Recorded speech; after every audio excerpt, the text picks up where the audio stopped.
my village was not on the map of Ghana. I come from a typical village.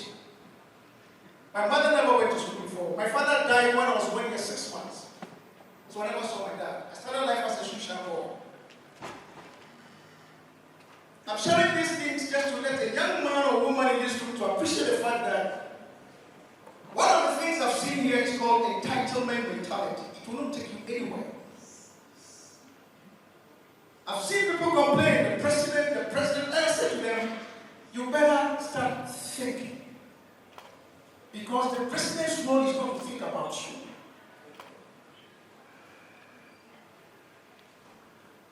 After the age of 18, Gabriel will tell you that you are responsible for your future. So the third thing I'll talk about, ladies and gentlemen, is to give you some food for thought for the future. I'm going to be 60 next March. I have 3 kids. My son is a 25-year-old lawyer. My daughter, the second one, is a chartered accountant at the age of 27. My first one is a medical officer. And I tell them all the time, you don't think about my assets. My assets are for your mother. The best investment I've given you is the education.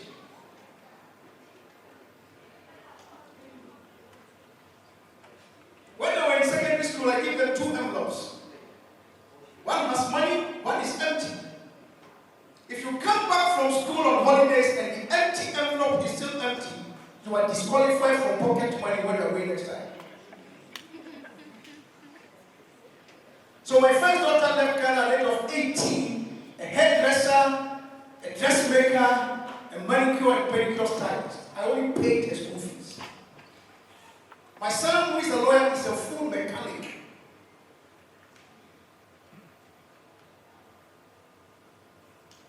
Listen, guys.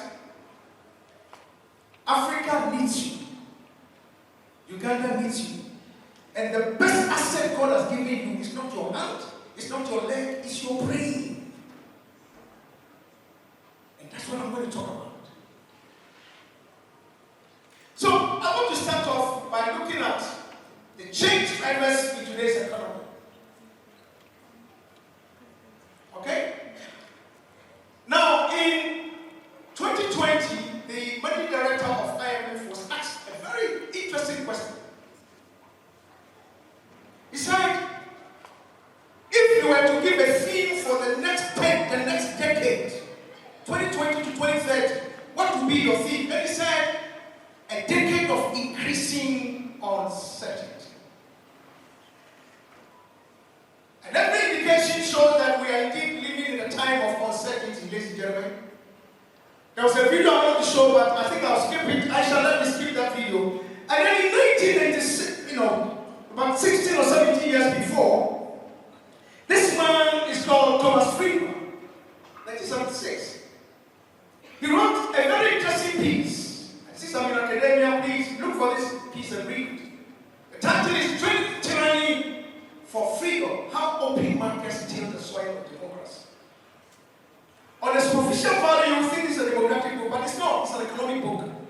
It's a business book. And I will urge every innovator in this room to take note of this piece and go and read it.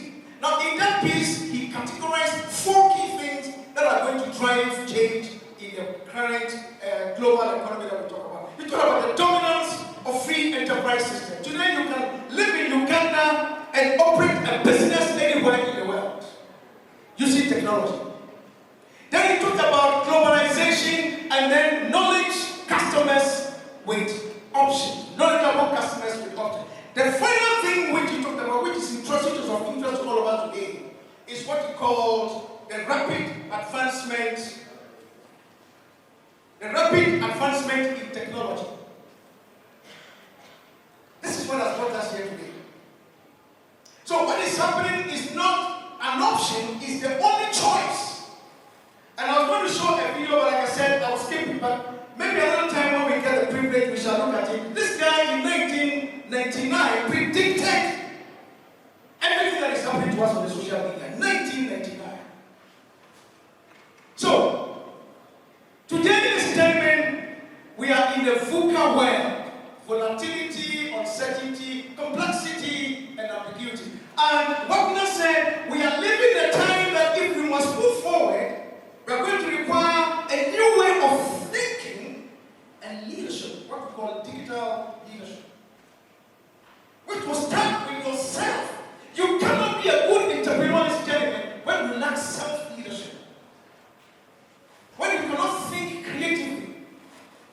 Because you may be in Uganda, ladies and gentlemen, but you're going to have to be compelled to think globally in order to have impact in the world that we find ourselves in. And that is what we must focus on, ladies and gentlemen. So, the dilemma for many companies today are two. How do we focus on our core businesses and ensure efficiency and competitiveness in the business climate? But then also, how do we ensure that we become competitive and become agile in the changing and innovation ecosystem? This is what managers are struggling with now. And I tell you, as you begin to innovate and you start your own businesses, you are going to come into this space. So, what do we do, ladies and gentlemen? Things are happening. And I'm sure you've been reading about the BRICS. Very soon, nobody knows what is going to happen. But China has now become a dominant global diplomatic player. Something that we didn't think about 25 years ago. Now they are in the center space. The BRICS summit just finished in South Africa a couple of weeks or months ago. Things are happening, ladies and gentlemen, and we cannot continue to be looking at issues like we saw them 5 years, 10 years, 15 years back. So if we are talking about innovation, we need to think wide. Beyond 2023, nobody knows what's going to happen. But one thing is for sure. AI is going to play a critical role in our space. A while ago, we were having a chat with a gentleman who came, I think he's called Moses. The guy who came to speak here, Moses, yeah. And one of the things we're talking about is how do we ensure that everybody becomes conversant with the role of AI? Because it's going to happen. It's going to happen. Today, if you have a son or if you have a daughter and says, I'm going to marry, take them to the hospital to check whether the wife is not a robot. Because it's going to happen. Listen, gentlemen, things are happening around us here. I'm going to show you this. Now, in the service industry, robotic pieces are not serving. In London, they just introduced this. Well, robots are serving in coffee shops. It's catching up with us now.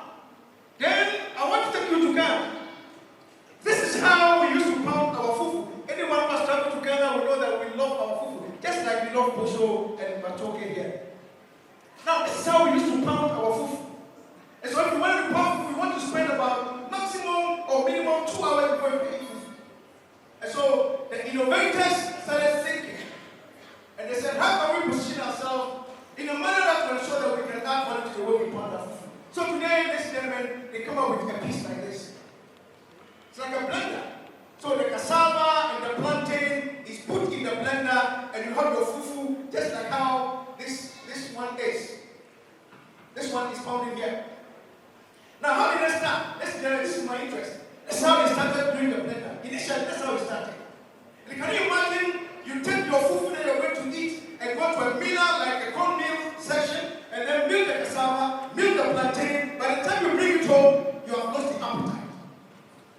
So they started thinking, how do we innovate? So from that one, they moved to this one. And now, ladies and gentlemen, this is where they have come to. To the extent that people who work in corporate institutions are able to carry this blender to their offices, carry their soup with them, and then they make their own food in the office during lunchtime. This is innovation at its best. And the people who came up with this thing are making lots of money all over the world. That is what we are talking about here. So, the question now that confronts us is, there are two things that we need to pay attention to. Two things about innovation and transformation. Number one, it is inevitable. Whether you are African or non-African, whether you are Ugandan or non-Ugandan, innovation and transformation is inevitable. You either innovate or you'll be eaten up by the sharks. Number two is all about strategy, process, culture, and behavioral alignment. if you cannot align your behavior to be in tandem with the pace and what the customer is looking for, ladies and gentlemen, you're not going to succeed in the ecosystem that we are talking about here. And that is very, very important. So the question is, how must our young Ugandans to African innovators position themselves in this time that we find ourselves in? And I want to share a few pieces with you, and then I'll get out of your sight. Okay? So, what I want to tell you is that when we begin to see unfamiliar, extrinsic happenings around us, it is of a necessity that we also constantly engage in intrinsic alignment. You cannot embrace the future with all set of thinking. Otherwise, ladies and gentlemen, you are not going to go far. And so if we are talking about innovation, if we are talking about moving Uganda forward, transforming our innovational ecosystem, we need to also ensure that intrinsically the soft skills also align with this. And I'm going to talk a bit about that. Issue to do with integrity. Issue to do with trust. Issue to do with time management. All these things are important. So extrinsic changes require intrinsic alignment. Otherwise, we can't go far as a country and as a continent. Look at the butterfly. The butterfly goes through 4 major stages before it becomes a butterfly. So can you imagine the butterfly moves from a larva stage all the way to a butterfly stage, but he's operating with the characteristics of a larva stage. That's not going to work. And so as you begin to innovate, ladies and gentlemen, it is going to be extremely important for you to now embrace new skills, new thinking, new ways of looking at things so that you can be in tandem with the pace and the requirements of the time, particularly to meet customer demands. Otherwise, your innovation is going to take you far. Africa indeed is at a crossroads, ladies and gentlemen. Uganda is at a crossroad. And what that means is that we need to look at things differently. And to do so, ladies and gentlemen, we need government, private sector, academia to collaborate so that we can fashion out a new way for the future. What are the ingredients that are going to help us to get to where we want to be? Those are the things that we need to do. And I think that there should be more collaboration between government, private sector, and academia. Particularly as people begin to innovate. And I'm glad that people have started talking about the property, how do you call it? Property, what's the name? What's the name? Intellectual property. Very key. Patent laws. We need to protect it. Because otherwise we can't go far with these things. It will be suicidal for our youngsters to begin to innovate only for their intellectual property to be stolen by other people. And we need to be careful because every now and then people come up and say, we are doing business venture idea. Come and present your business idea. We'll give you funding. Only for people to steal ideas to go and use them somewhere else. How do we protect these things? It has happened before, many times. And we need to protect this. So, ladies and gentlemen, Africa must embrace critical thinking and innovation. Between 1990 and 2014, whereas most world economics were diversifying economies, Africa was only gaining from extractives. Only Rwanda, Senegal, and Sudan managed to diversify their exports. And today, many African countries are indebted to IMF and the World Bank. Why? Because we are still exporting our raw materials. We are looking forward to some of you who are innovators to ensure that we can put some value to the things that we are doing. Look at this, and I want to challenge you here. As of 1990, apart from, and I think you see the country there in red, and I'm not going to mention the name of the country, I think you know the country. That was the only country whose GDP was higher than China. By 2016, almost all African countries are below China. But we know why. It's about innovation. It's about creativity. There's a video I used for management training. Why China moved from where they were. We all thought China was a communist country. We all thought China was a non-competitor. Today, China has overtaken. Even the almighty America is shaking in their pants. What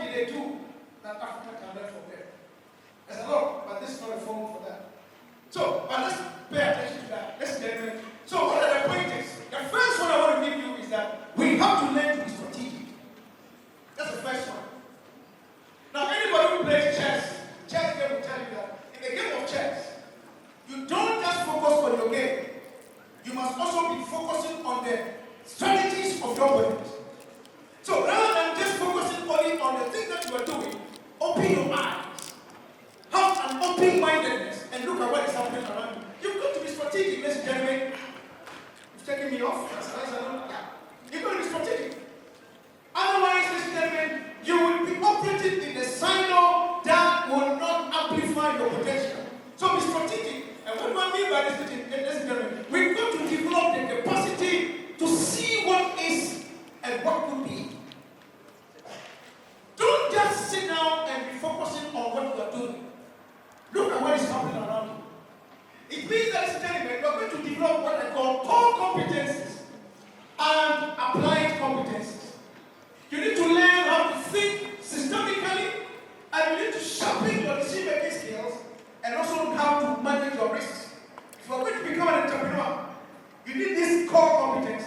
Things are happening today that you cannot look at them as just in isolation.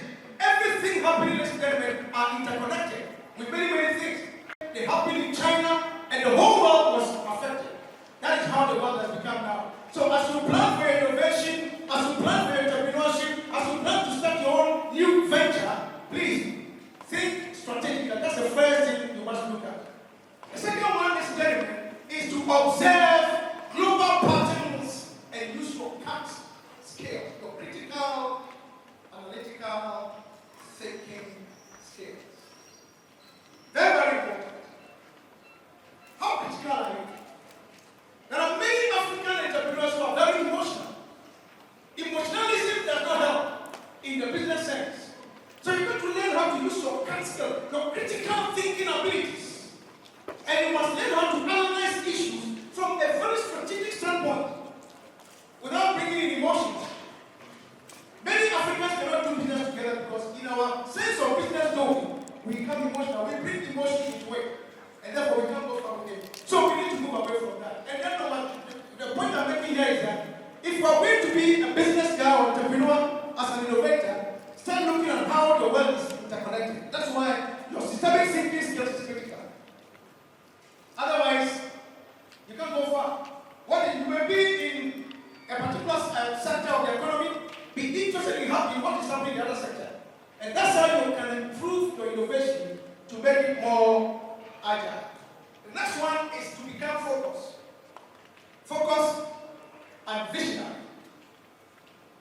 I like what Robert Henry said. Now listen to this. He said, in the absence of clarity, in the absence of clear defined goals, we become strangely loyal to performing daily duties until ultimately we become enslaved by it. If I take a survey in this room right now and I ask many of you, where will you be in the next 10 years? You'll be shocked. Majority of us will say,